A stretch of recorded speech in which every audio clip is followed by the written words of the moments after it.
ভাইরে ভাই, প্রেম করে বিয়ে করলেই জীবন শেষ। এখন থেকে এটাই চিন্তা করবেন নাকি? এই যে দুইজনকে দেখতে পাচ্ছেন, একজন হচ্ছে জুনিয়র সাকিব, যে কিনা আহ, সাকিব খানের মতো হুবহু কণ্ঠে কথা বলে সমালোচনায় আসছে, সোশ্যাল মিডিয়াতে ভাইরাল হয়েছে। তারপর গিয়ে এই মেয়েটির সাথে প্রেম সম্পর্ক করে বিয়ে করছে।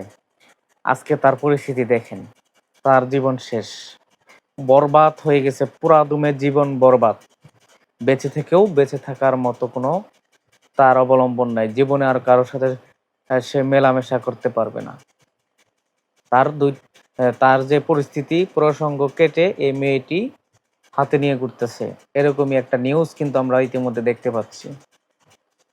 কি একটা অবস্থা! আল্লাহ আল্লাহ মাফ করুক। আমি চাই, একটা জিনিস চাই, সেটি হচ্ছে এই মেয়েটির সঠিক তদন্ত করে যেন মেয়েটিকে বিচারের আওতায় আনা হয়। হ্যাঁ, সঠিক তদন্ত করে যেন মেয়েটিকে বিচারের আওতায় আনা হয়।